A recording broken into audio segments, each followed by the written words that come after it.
Hello guys, welcome to my channel official Gyan Vandana. And जैसे कि मैंने आपको लास्ट लेक्चर में बताया था कि हम अपने नेक्स्ट लेक्चर में यूनिवर्सल ह्यूमन वैल्यू की फर्स्ट यूनिट को डिस्कस करेंगे। तो बच्चों, हम प्रॉपर कंप्लीट यूनिट को आज हम डिस्कस करने वाले हैं, तो प्लीज़ वीडियो को लास्ट तक ज़रूर देखें। और अगर आपने चैनल को सब्सक्राइब नहीं किया है तो प्लीज़ चैनल को सब्सक्राइब करें, लाइक करें, शेयर करें और बेल आइकन बटन को प्रेस करना ना भूलें। तो बच्चों, जल्दी से हम स्टार्ट करते हैं। तो यहाँ पे जैसे कि लास्ट यूनिट पे मैंने आपको बताया था, इसका कंसेप्ट क्लियर किया था, मीनिंग क्लियर किया था, what is the meaning of universal human value और what is the meaning of value education. I hope आपको वो चीज़ें क्लियर हुई होंगी अगर आपने वीडियो देखा होगा। और आज की वीडियो में हम पूरा आपका फर्स्ट यूनिट को डिस्कस करने जा रहे हैं। क्या क्या टॉपिक्स हैं, क्या क्या कंटेंट हैं, और जैसे कि आप जानते हैं आप लोगों के एग्ज़ाम भी आ रहे हैं, तो अच्छे से देखना पूरा वीडियो, जिससे कि आपको पूरा का पूरा कंसेप्ट क्लियर हो जाए। तो बच्चों, यहाँ पे हम स्टार्ट करते हैं अपने फर्स्ट पॉइंट से, अंडरस्टैंडिंग द नीड। जैसे कि मैंने आपको बच्चों लास्ट वीडियो में भी बताया था कि क्या होता है कि हमारी बॉडी की कुछ बेसिक नीड्स होती हैं और कुछ ऐसी नीड्स होती हैं जो मतलब मतलब ऐसा नहीं होता कि एक टाइम पे हमारी कंप्लीट हो गई तो हम नहीं चाहेंगे कि भाई नेक्स्ट टाइम हमें ना मिले। उसी के तरह से हमने क्या किया है, कैटेगरीज डिवाइस की हैं अपनी, जो हमारी नीड्स होती हैं।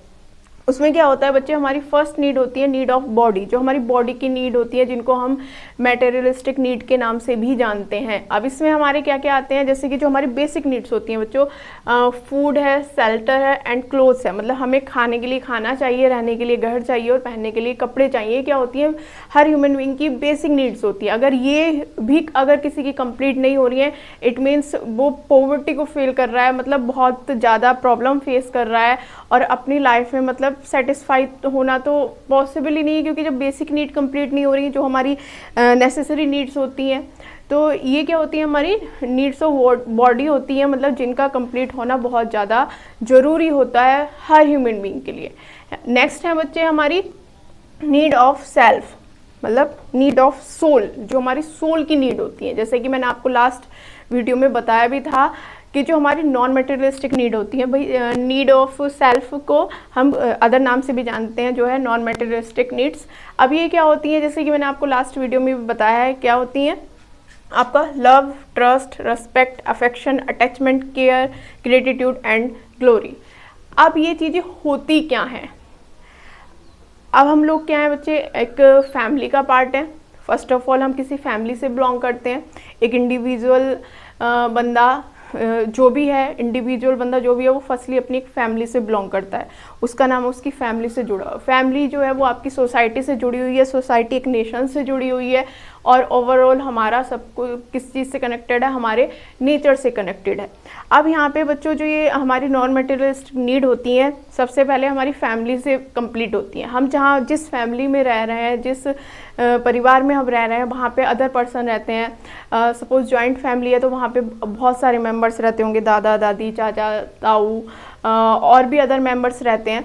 तो वहाँ पे क्या है बच्चे, अगर हम कंपैरिजन करें एक ऐसे बच्चे के साथ जो कि मतलब कि ऐसी फैमिली में रह रहा है जहाँ पे केवल उसके मदर फादर रहते हैं और एक बंदा वो रहता है, ठीक है। अगर हम उसकी वैल्यूज़ का कंपैरिजन करें एक ऐसे बंदे के साथ, एक ऐसे बच्चे के साथ जो जॉइंट फैमिली में रहता है, जहाँ पे उसका ओवरऑल मतलब दादा दादी, चाचा चाची, ताऊ ताई और मतलब और भी अदर मेंबर्स वहाँ पे रहते हैं, तो अगर हम उन लोगों का कंपैरिजन करें तो हम देखेंगे बच्चे, जो एक बच्चा जो एक मतलब ऐसी फैमिली के साथ रह रहा है जहाँ पे केवल उसके पेरेंट्स हैं, तो उसकी वैल्यूज़ में, और जो बंदा जो अपनी पूरी फैमिली के साथ रह रहा है, कंप्लीट फैमिली के साथ रह रहा है, बहुत ज़्यादा डिफरेंस होगा। उसके अंदर वो सारी फीलिंग्स, इमोशंस प्रॉपर वे में डेवलप नहीं हो पाई होंगी।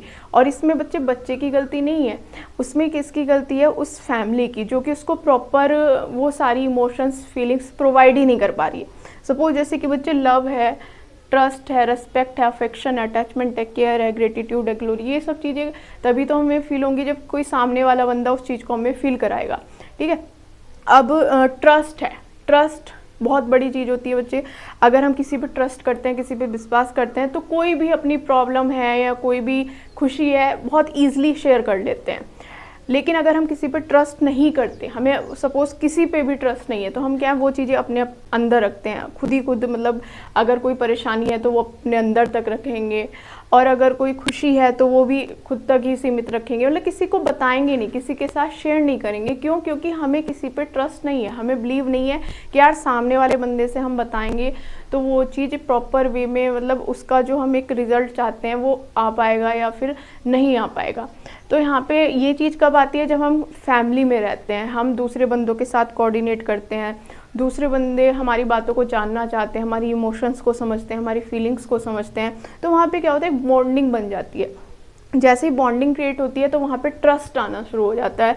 एक जो ट्रस्ट का लेवल है वो हाई लेवल तक जाने लगता है। जहाँ पे वो अपने हाईएस्ट लेवल को अचीव कर लेता है तो हम उस बंदे पे पूरा विश्वास करने लगते हैं। जैसे कहते हैं आंख बंद करके भरोसा करने लगते हैं, और कोई भी चीज़, कोई भी बात, कोई भी फीलिंग, कोई भी इमोशन, कोई भी information without any hesitation we can share with him.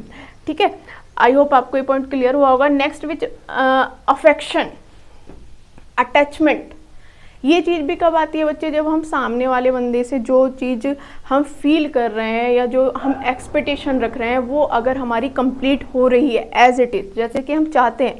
बहुत सारी एक्सपेक्टेशन होती हैं बच्चे, कई बार होता है कि मतलब हमारी जो एक्सपेक्टेशन होती है वो इतनी हाई हो जाती है, अगर कंप्लीट नहीं होती तो हम परेशान हो जाते हैं, क्योंकि एक्सपेक्टेशन ही ऐसी चीज़ें होती हैं जो हमें डिसअपॉइंटमेंट फील कराती हैं। अगर हम अपने से या किसी सामने वाले बंदे से उतनी ज़्यादा एक्सपेक्टेशन ना रखें जो हम पूरी नहीं कर सकते, तो जो हमारा डिसअपॉइंटमेंट का लेवल है वो बहुत कम होता है। लेकिन अगर ये चीज़ हम बहुत ज़्यादा रखते हैं तो कहीं ना कहीं हमें मतलब प्रॉब्लम फेस करनी पड़ती है, और मतलब हमें वहाँ पे अच्छा नहीं लगता, अच्छा फील नहीं होता। तो अटैचमेंट भी कब आता है? सपोज़ हम किसी बंदे के लिए केयर कर रहे हैं, हम किसी की देखभाल कर रहे हैं, केयर कर रहे हैं, पूरे अपने मतलब ऑनेस्टी के साथ हम वो चीज़ें कर रहे हैं। अब सपोज़ कल को हमें कोई प्रॉब्लम हो, कल को कोई हमें परेशानी हो, हमें उसकी नीड हो, हमें उस केयर की नीड हो, उस अफेक्शन की, उस अटैचमेंट की नीड हो, और उस टाइम पे वो हमें प्रोवाइड ना हो पाए, उस टाइम पे वो चीज़ हमें अवेलेबल ना हो पाए, तो क्या होगा? नेक्स्ट टाइम फिर वो हमारे अंदर वो ऑनेस्टी या वो फीलिंग जो कि एक ट्रस्ट के साथ, एक ऑनेस्टी के साथ हम किसी बंदे के साथ शेयर कर रहे थे, वो चीज़ हम नहीं कर पाएंगे। क्यों? क्योंकि जो हमारी एक्सपेक्टेशन थी वो उस टाइम पे उस बंदे के साथ फुलफिल नहीं हो पाई, तो नेक्स्ट टाइम हमारे मन में भी उसके लिए वो फीलिंग्स नहीं होंगी। तो ये क्या होता है बच्चे? दोनों तरफ से होता है, गिविंग एंड टेक। अगर हम किसी को दे रहे हैं तो हम किसी से लेते हैं। ऐसी रेस्पेक्ट का होता है, रेस्पेक्ट अगर हम किसी को दे रहे हैं तो सामने वाला बंदा हमारी करता भी है। अब कई बार ऐसा होता है बंदे, कुछ बच्चे बहुत अच्छे होते हैं, कुछ बंदे बहुत अच्छे होते हैं जो मतलब काफ़ी लेवल तक किसी चीज़ को टॉलरेट कर लेते हैं। अगर कोई उनकी डिसरेस्पेक्ट भी कर रहा है तो वो टॉलरेट कर रहे हैं। लेकिन एक लेवल ऐसा होता है, क्योंकि ह्यूमन बीइंग्स हैं, इंसान है, अब भगवान तो है नहीं कि भाई कुछ भी कोई भी कुछ भी कहे जा रहा है और उसको सुने जा रहे हैं, वो चीज़ तो पॉसिबल नहीं है। तो एक लेवल ऐसा आता है कि सपोज़ हम किसी को डिसरेस्पेक्ट करे ही जा रहे हैं तो उसका जो मतलब एक किसी चीज़ को सहन करने का, टॉलरेट करने की जो लिमिट होती है वो क्या हो जाती है? क्रॉस हो जाती है। और वहाँ पे वो सब चीज़ें भूल कर जो उसके अंदर की फीलिंग्स होती हैं, इमोशंस होती हैं, उनको बाहर निकालता है। तो रिस्पेक्ट भी एक ऐसी चीज़ है बच्चे, अगर हम किसी को दे रहे हैं तभी हमें मिल रही है, अगर हम किसी को नहीं दे रहे हैं तो हमें रिस्पेक्ट मिलेगी ही नहीं। तो गिविंग एंड टेक वाला भी होता है। ग्रेटिट्यूड क्या होता है बच्चे? ग्रेटिट्यूड, अब सपोज बच्चों आप अपनी लाइफ में जो भी हो, ठीक है गाइज, आपने अपनी लाइफ में जो भी सक्सेस अचीव की है वो ऐसा तो नहीं आपके एक अकेले बंदे ने आपने वो सब चीज़ें कर ली होंगी, उसमें भाई आपका फैमिली का रोल है, आपकी सोसाइटी का रोल है, आपकी नेशन का रोल है।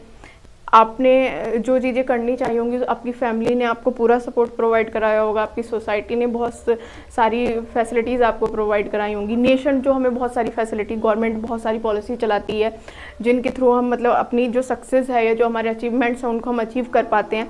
तो यहाँ पे उन लोगों को अपना थैंक्स शो करना, इट मीन्स ग्रेटिट्यूड, हम उनको ग्रेटिट्यूड शो कर रहे हैं।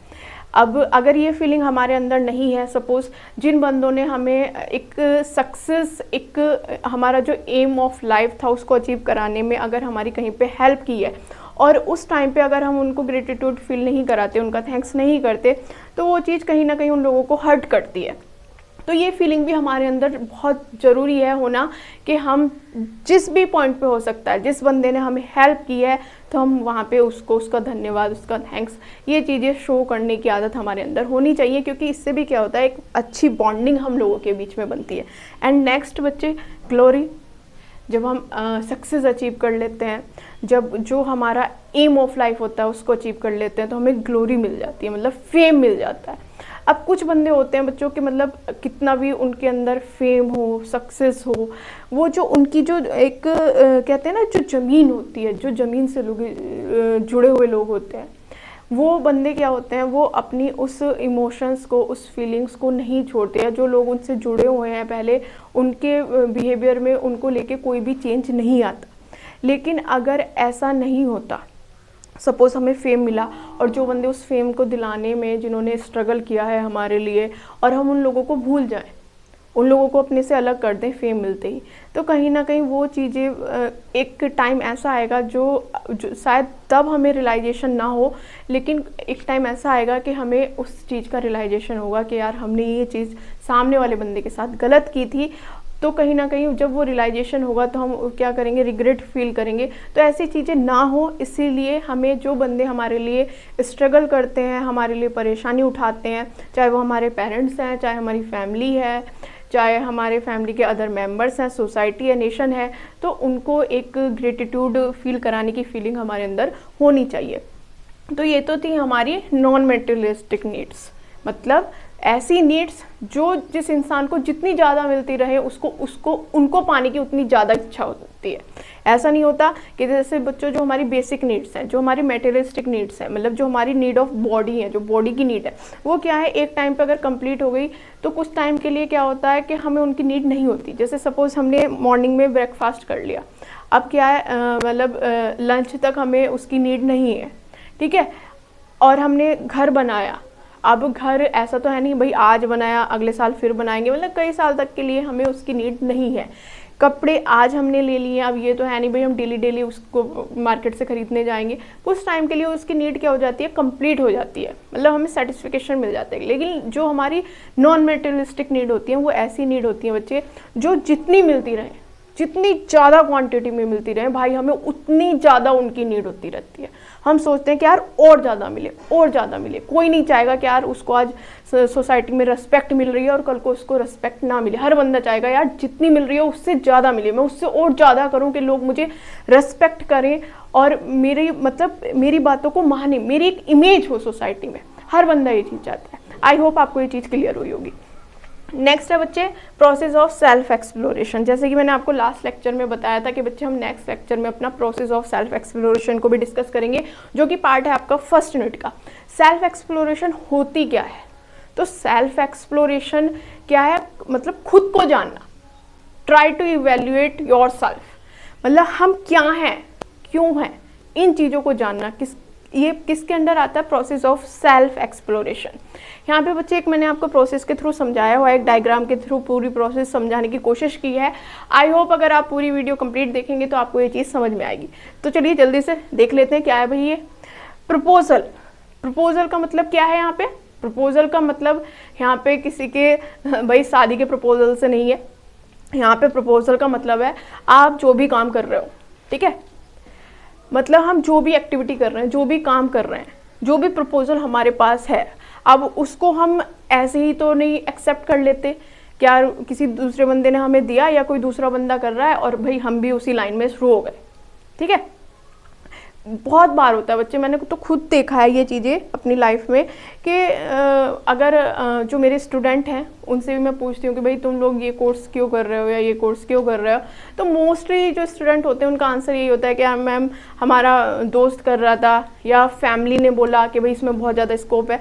मतलब आप ये लगा लो 100% में से 5 या 3% भी ऐसे बच्चे नहीं होंगे जो मतलब अपनी मर्जी से या उनके अंदर खुद एक फीलिंग है उस चीज़ को करने की, उस पर्पज़ से वो कर रहे हैं।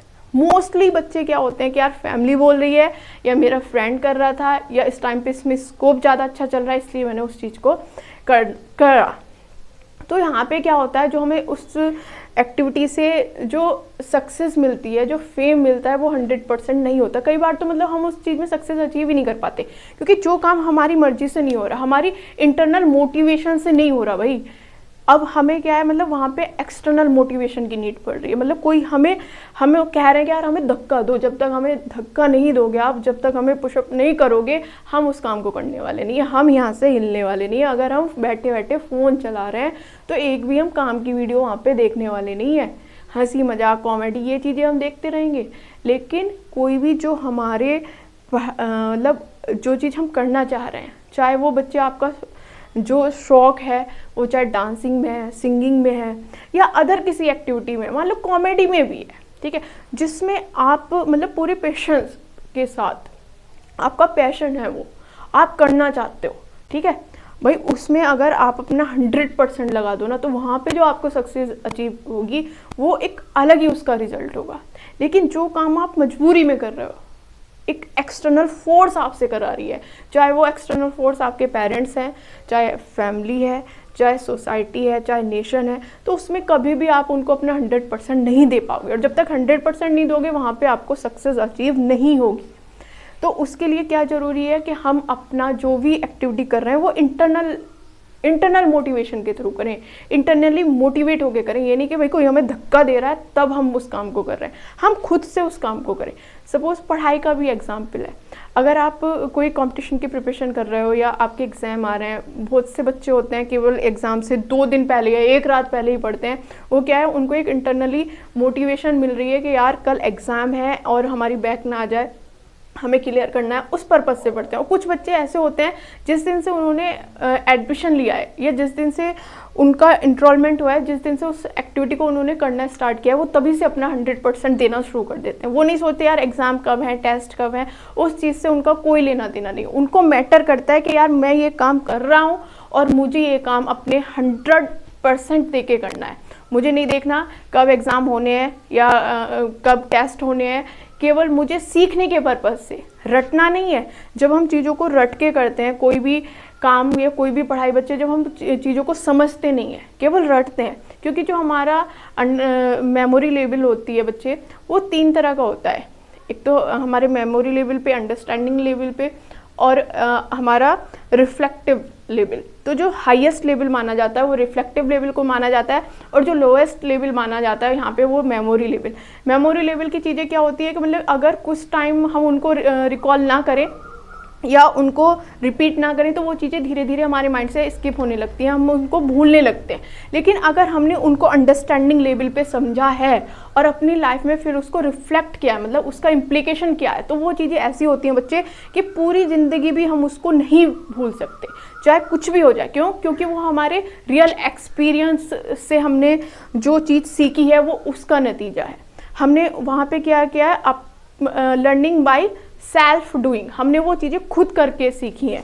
तो वहाँ पे कोई एक्सटर्नल फोर्स हमें धक्का नहीं दे रही, कोई हमें पुशअप नहीं कर रहा, कोई हमें नहीं कह रहा कि यार तुमने ये नहीं करा तो ये हो जाएगा वो हो जाएगा। वहाँ पे हमें इंटरनली मोटिवेट है, हम खुद से वो काम कर रहे हैं, तो उसका रिजल्ट तो अच्छा होना ही है।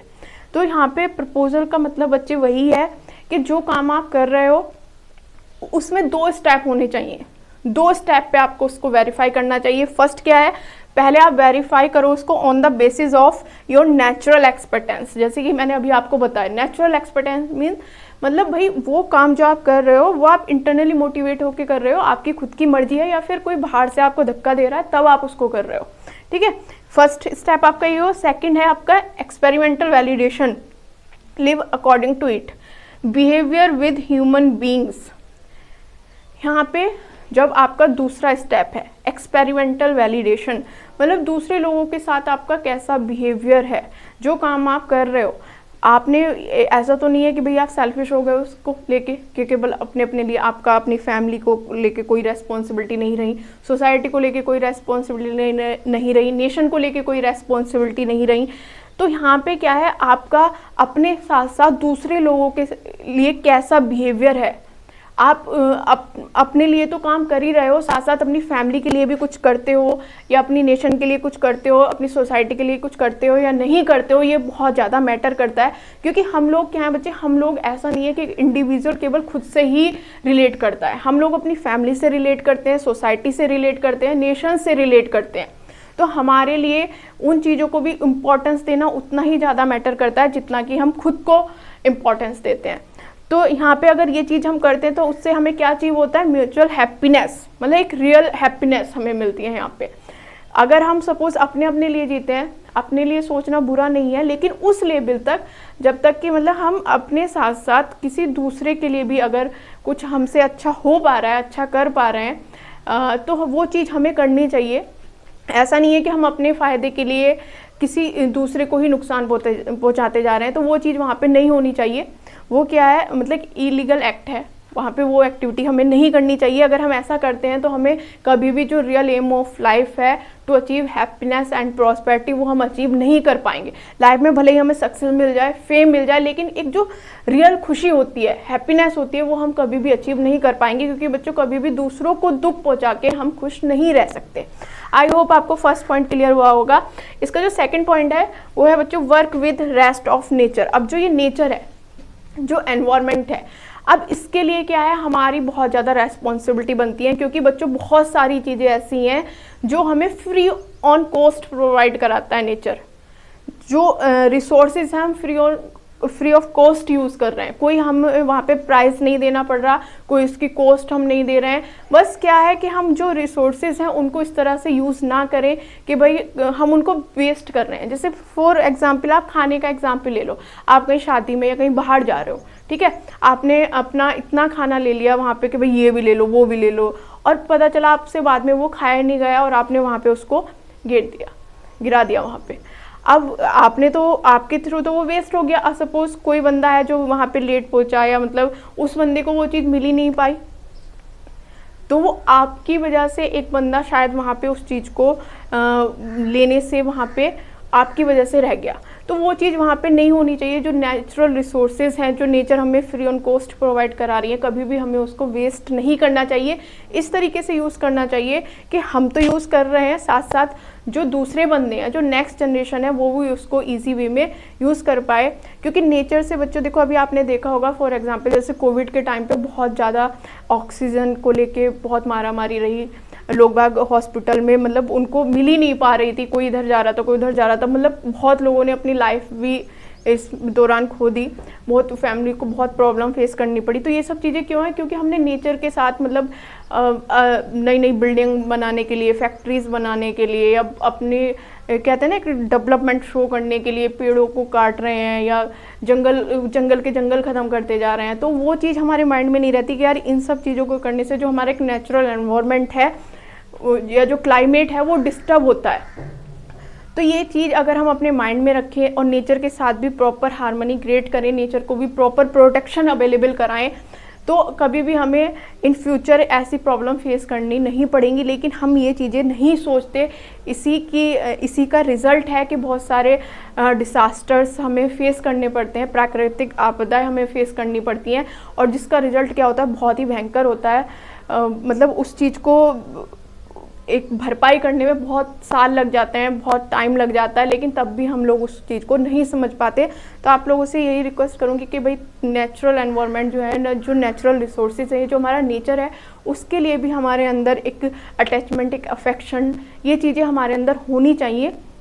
ऐसा नहीं है कि हम केवल बाकी के जो हमारे ह्यूमन ऑर्डर है, प्रेनिक ऑर्डर है, इन पे ही ध्यान दें, और नेचर जो नेचुरल ऑर्डर है उसको हम इग्नोर करते हैं। ये चीज़ वहाँ पे नहीं होनी चाहिए, ठीक है। अगर हम ऐसा करते हैं, नेचर के साथ हम हार्मनी के साथ रहते हैं, अपने नेचर पे भी पूरा फोकस करते हैं, तो वहाँ पे हमें क्या अचीव होता है बच्चे, वहाँ पे अचीव होता है हमें म्यूचुअल प्रॉस्पेरिटी। मतलब हैप्पीनेस हमें कब अचीव हो रही है, जब हम अदर ह्यूमन बीइंग के साथ एक अच्छा कोऑर्डिनेशन कर रहे हैं, उनके साथ हमारा जो बिहेवियर है वो बहुत अच्छा है, ठीक है। हम अपने साथ साथ दूसरों की भी हेल्प कर रहे हैं, दूसरों के साथ कोऑर्डिनेशन कर रहे हैं, दूसरों के लिए भी एक्टिविटी कर रहे हैं, दूसरों के लिए भी काम कर रहे हैं, तो उससे हमें हैप्पीनेस अचीव हो रही है। और अगर हम नेचर के साथ भी प्रॉपर बैलेंस करके चलते हैं, नेचर को भी उतना ही इम्पोर्टेंस देता है जितने कि हम अपनी लाइफ में खुद को दे रहे हैं, तो वहाँ पे क्या होता है, हमें म्यूचुअल प्रॉस्पेरिटी मिलती है। मतलब अब हम अपनी लाइफ के हर लेवल से क्या है, परफेक्ट हैं, खुश हैं। अब हमारे मन में ये नहीं है कि यार हम किसी दूसरे बंदे को नुकसान पहुंचा रहे हैं, या हमारी वजह से नेचर को नुकसान पहुंच रहा है। अगर हम ये चीज़ करते हैं तो आपने खुद रियलाइज़ किया होगा बच्चे कि जब हम मतलब अपने मन से पूरा सेटिस्फाई होते हैं, हमारे मन में ये नहीं रहता, ये रिग्रेट नहीं रहता कि यार आज हमने किसी को नुकसान पहुंचाया, या आज हमारी वजह से किसी को प्रॉब्लम हुई। कई बार होता है कि हम किसी सामने वाले को मतलब नुकसान पहुंचा रहे होते हैं, हार्म पहुंचा रहे होते हैं, उस टाइम हमें रियलाइजेशन नहीं होता, लेकिन बाद में हमें बहुत रिग्रेट फील होता है। तो ऐसे टाइम पे हमें कभी भी रियल हैप्पीनेस अचीव नहीं होती, और ये रिग्रेट अगर हमारे मन में, माइंड में ना रहे तो हमें बच्चों हैप्पीनेस भी अचीव होती है और प्रॉस्पेरिटी भी अचीव होती है, जो कि हमारी लाइफ का real human goal of life है। तो उसको अचीव करने के लिए ये चीज़ें हमें बहुत ज़्यादा ज़रूरी होती हैं। आई होप आपको ये दोनों पॉइंट क्लियर हुए होंगे, जो कि फर्स्ट यूनिट के बहुत इंपॉर्टेंट पॉइंट्स हैं। एवरी ईयर इसमें से क्वेश्चन आते ही आते हैं। तो एक क्वेश्चन तो आपका यहाँ पे आपका जो बेसिक नीड्स हैं उसको लेके हुआ, और नेक्स्ट आपका सेल्फ एक्सप्लोरेशन को लेके हुआ। यहाँ पे बच्चे एक प्रोसेस और है इवैल्यूएशन कि मतलब यहाँ पे आपका एक पॉइंट है राइट अंडरस्टैंडिंग। राइट अंडरस्टैंडिंग हमें कैसे मिलती है? राइट अंडरस्टैंडिंग मतलब किसी चीज़ के बारे में सही इवैल्यूएशन करना। वो कब होता है? वो चीज़ तब होती है जब हम किसी चीज़ के बारे में सही से इवैल्यूएशन कर रहे हैं। किसी चीज़ के बारे में मतलब किसी पर्सन के बारे में या किसी थिंग के बारे में। सपोज़ कोई बंदा मतलब जिस कैटेगरी को डिज़र्व करता है, अगर हम उससे उसका कम इवैल्यूएशन कर रहे हैं तब भी हम उसको फुली रिस्पेक्ट नहीं दे पाएंगे, और अगर उससे ज़्यादा कर रहे हैं तब भी हम उसके डेजिग्नेशन से जस्टिफाई नहीं कर पाएंगे। तो राइट अंडरस्टैंडिंग होना यहाँ पे बहुत ज़्यादा ज़रूरी है किसी भी रिलेशनशिप के लिए, या आपके जो अदर लेवल है, जो अदर ह्यूमन ऑर्डर है या पैरानिक ऑर्डर है या नेचर ऑर्डर है, इनमें भी एक बैलेंस मेंटेन करने के लिए राइट अंडरस्टैंडिंग बहुत ही ज़रूरी होती है। तो इसके जो पार्ट्स हैं वो हम अपने नेक्स्ट वीडियो में डिस्कस करेंगे। बेसिक आपका फर्स्ट यूनिट में यही सारी चीज़ें बहुत ज़्यादा मेन थी, तो इनको अच्छे से प्रिपेयर करके जाना एग्ज़ाम में, और आपका एग्ज़ाम बहुत अच्छे से होगा अगर आप जितना मैंने आपको आज बताया ये चीज़ें करके जाते हैं। तो बच्चों, अगर आपको वीडियो अच्छा लगा है तो प्लीज़ वीडियो को लाइक करें, चैनल को सब्सक्राइब करें और बेल आइकन बटन को प्रेस करना ना भूलें। तो नेक्स्ट यूनिट के साथ बहुत जल्दी मिलते हैं। तब तक के लिए थैंक यू, बाय बाय।